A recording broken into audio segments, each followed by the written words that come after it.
So this week's Torah reading is the answer to a great Jewish trivia question. Which Torah portion has the greatest number of laws in it?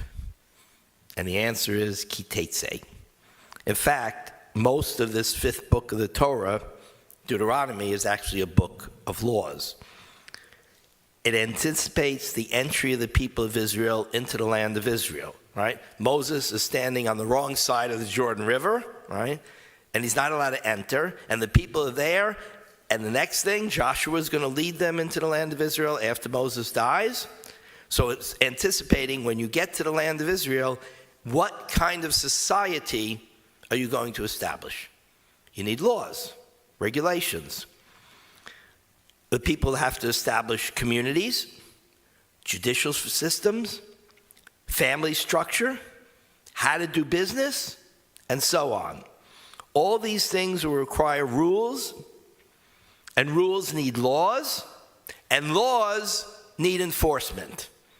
There's a lot of enforcement. When you have laws and no enforcement, you have no laws. Simple as that. That's what the Torah is telling us. Every law ends with an enforcement. The book of Deuteronomy is working hard to help the Israelites create just and fair communities and families.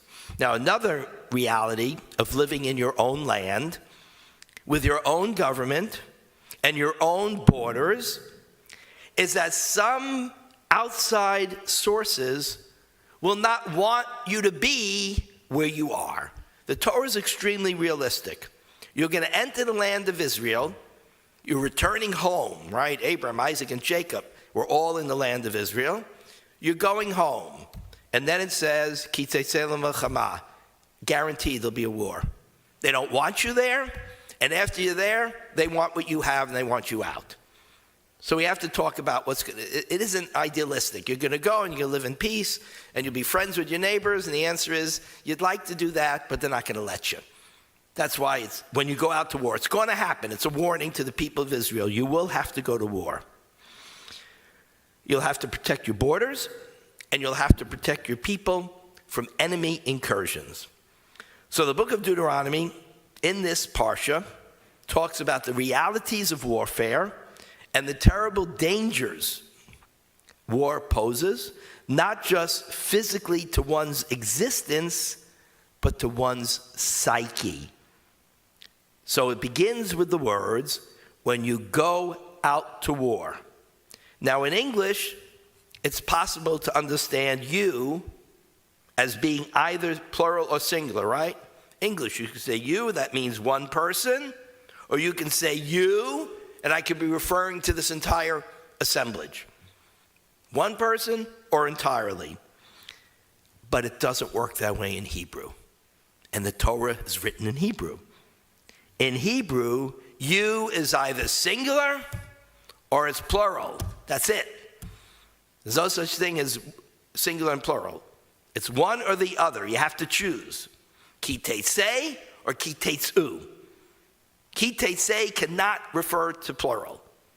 And the choice made by Deuteronomy is the singular. Ki tetzei, when you, one person, you, I'm talking to you, right? Go to war against your enemies, and the Lord your God has delivered him. And interestingly, what's the enemy? Him, not them. Again, singular. Into your hands. It's peculiar. What is being discussed here is a serious, full-blown war. One person doesn't conduct a war. It takes you in the plural to conduct a war.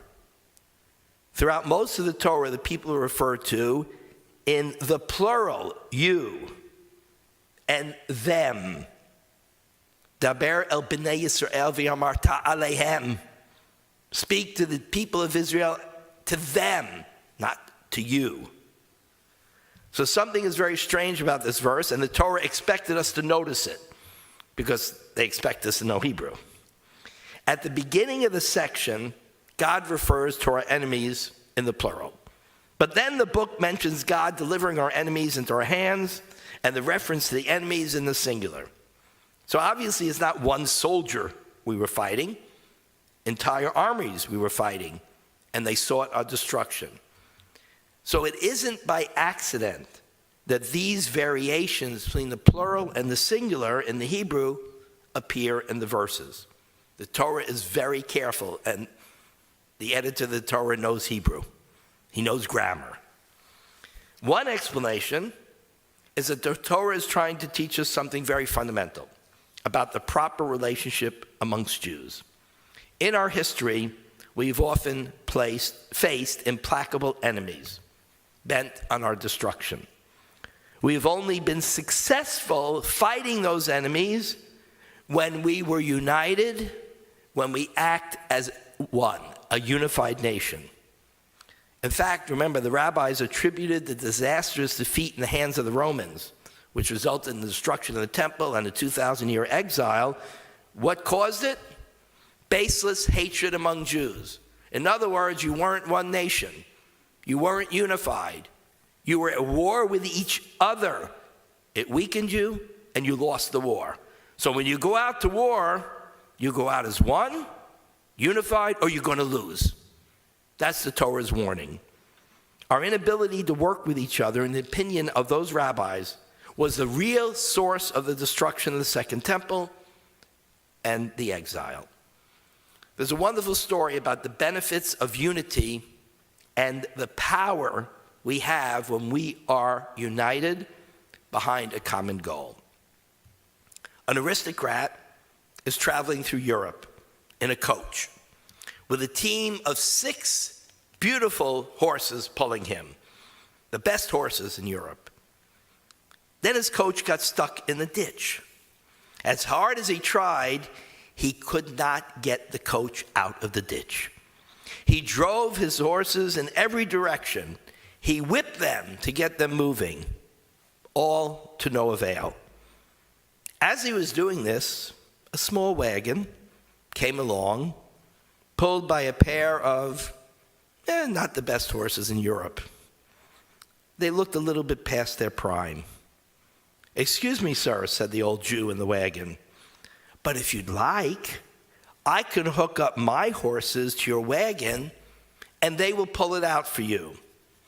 And the aristocrat was laughing. He was incredulous. "What can your horses do that mine can't?" So he just ignored the Jew, and he tried harder and harder to pull out his coach, still unable to do so. And the old Jew sat in his wagon patiently, waiting to see if the aristocrat would in the end need his help. Finally, the aristocrat gave up, and he figured, well, I got to try something to get out of this ditch. So he unhooked his beautiful steeds, 6 of them, his own horses, and he motioned to the old man to hook up his 2 kind of pitiful old horses. He did so, and he proceeded to give one whip, a single whip, to one of his 2 horses, at which point the pair of them, in one motion, lunged forward and pulled the wagon right out of the ditch. And the aristocrat is staring. How did they manage that? And the old Jew said, "Tell me, sir, where were your horses bred?" And he said, "This was the finest of the litter in Hamburg last year. And this one won the award in Minsk. And this one won all the races in Vilna." And the old man interrupted him and says, No, I'll explain it to you. Your horses, as fine as they are as individual horses in Minsk, in Vilna, and Hamburg, are nothing more than a bunch of individual horses. They have no connection between them. My horses were raised together on a small farm, and they worked side by side with each other their entire lives. So when you, sir, whip one of your horses, it hurts only that horse. The other horses don't feel the pain. And by the time the next one is whipped, the urgency of the first one is gone. So they never pull together at the same time as one group. So all you had was one horse each time trying to pull this out of the mud. But when I whipped one of my horses, the other horse feels the pain immediately. And the pair of them, sensing the urgency and one motion, together they lunged forward. And together they could accomplish much more than any collection of individual horses, no matter how great those individual horses were. Israel was a divided country before October 7th. Serious issues like the role of the Supreme Court, religious rights of non-Orthodox, refusal of Haredim, ultra-Orthodox, to be drafted, how to deal with the West Bank, how to deal with Iran, all issues of great import, all pulling the Israeli public apart. Then October 7th happened. Some believe it was like Second Temple. It was the divisions in Israel that gave the enemy the feeling they could be successful. And successful they were for one day. But then came October 8th, and the Israeli nation unified.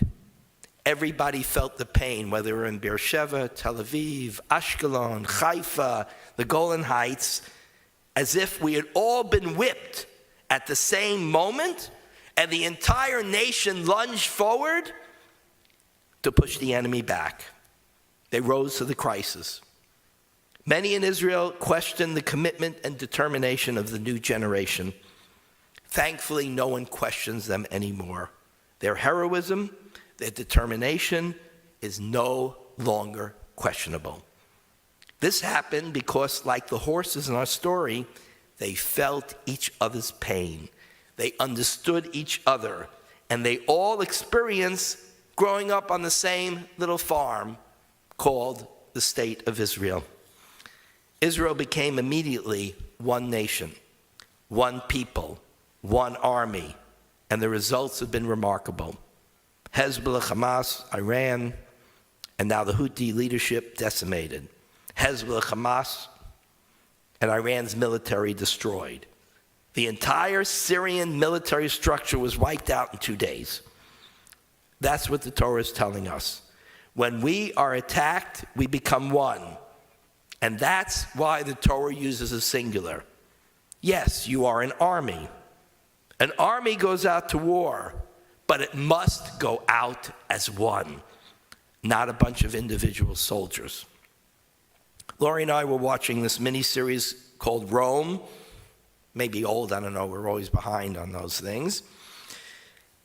And Julius Caesar kept winning, even though he was always outnumbered 2-1, 3-1, 4-1. And he was even cornered. But he won every single time. What's the explanation given by the historians and by Caesar himself? His troops were seasoned. They had a clear purpose. They trained together. They had enormous pride in each other. It was not true of the other armies, Pompey's army, for instance. They had more soldiers. They had better equipment. They had more elephants. But they had no unity. And the moment an individual soldier felt threatened, abandoned the cause. And they started to flee.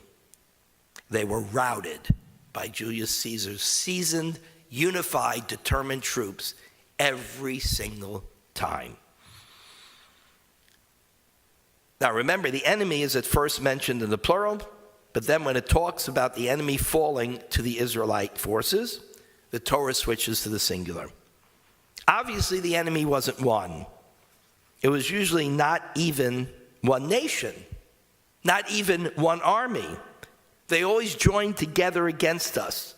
Israel has never fought one army or one terror group. They always combined to try and defeat us. 1948, 7 Arab nations invaded Israel to try and destroy the newly founded state. 1967, 3 Arab nations joined together, and in 73, it was 2.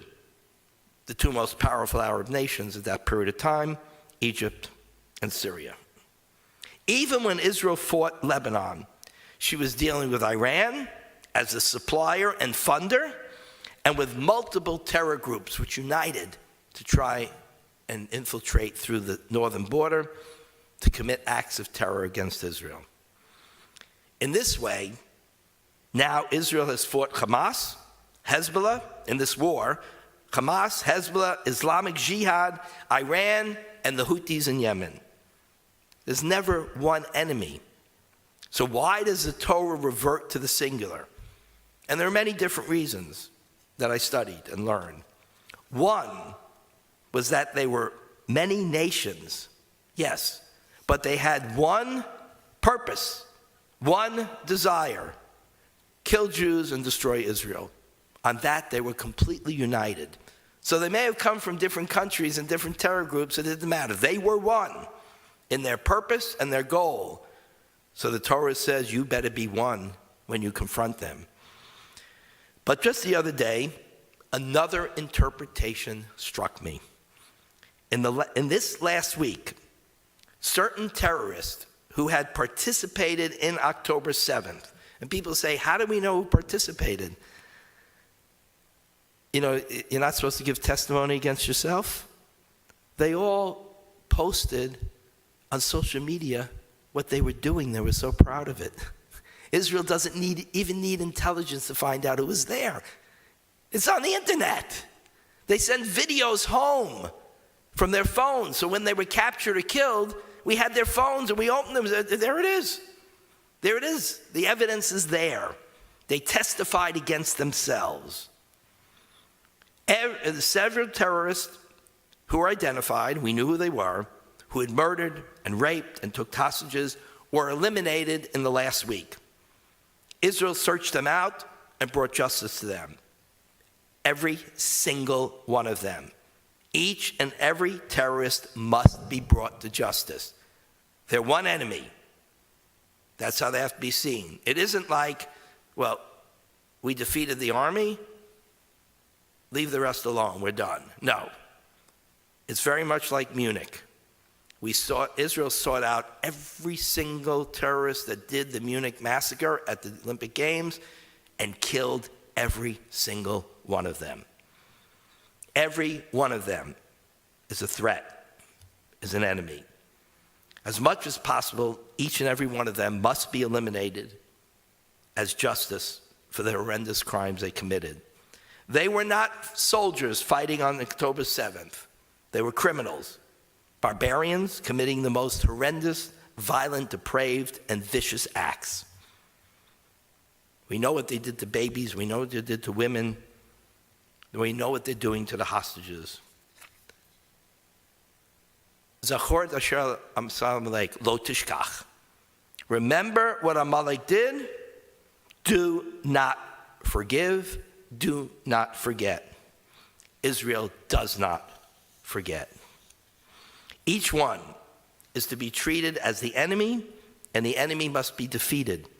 It isn't just Hamas which must be defeated. Every individual Hamas terrorist responsible for October 7th as an individual must be sought out, eliminated, brought to justice. This is another interpretation of why the Torah refers to Israel's enemies in the singular. Each one of them must be seen as an individual enemy. It bothers some people that the rabbis chose to begin a Torah portion with the words, when you go to war.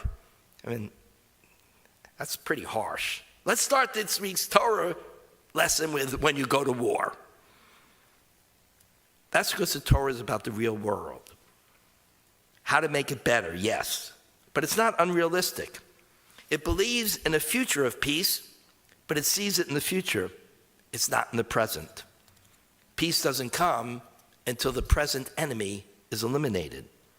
And in the present, Israel has her enemies, those who just can't accept the Jewish people having a state in Palestine. The world dreams of a two-state solution in Palestine. Israel has offered that solution 4 times. Palestinians refused 4 times. What the future will bring, no one can predict. No one knows. But whatever it is begins with a Gaza Strip that is not governed by Hamas or any terror group, and a southern Lebanon that has no terror presence, and an Iran that will not be able to move to nuclear weapons or build an arsenal of devastating ballistic missiles. That's how it begins.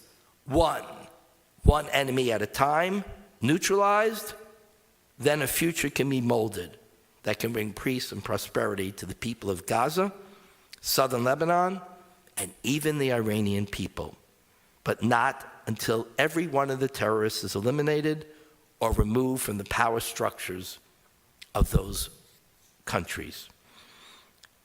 One other thing that struck me. When you go to war, the Torah is talking to who? You. You go to war. It didn't say you except those sitting and studying Torah. It didn't say you except Charedim. It didn't say you except those who put on talis and tefillin every day so you think you don't have to go to war. The Torah was saying very clearly, you, just not as a nation. It is a nation that will send some of its people to war. It's you, and you. Every single one of you must play a role in fighting the war. There are no exemptions. No exemptions whatsoever. Ki teisei lamilchama. When you go out to war, you as a nation, you as a unified army, because it will happen, you will go to war. You must be unified and be one nation, one army, and get every single one of your enemies. Otherwise, peace will evade us and will evade the entire region. That's the lesson the rabbis wanted to underscore by starting a parsha with the words, when you go to war. It's a painful and difficult but necessary lesson for every nation to learn. Shabbat Shalom.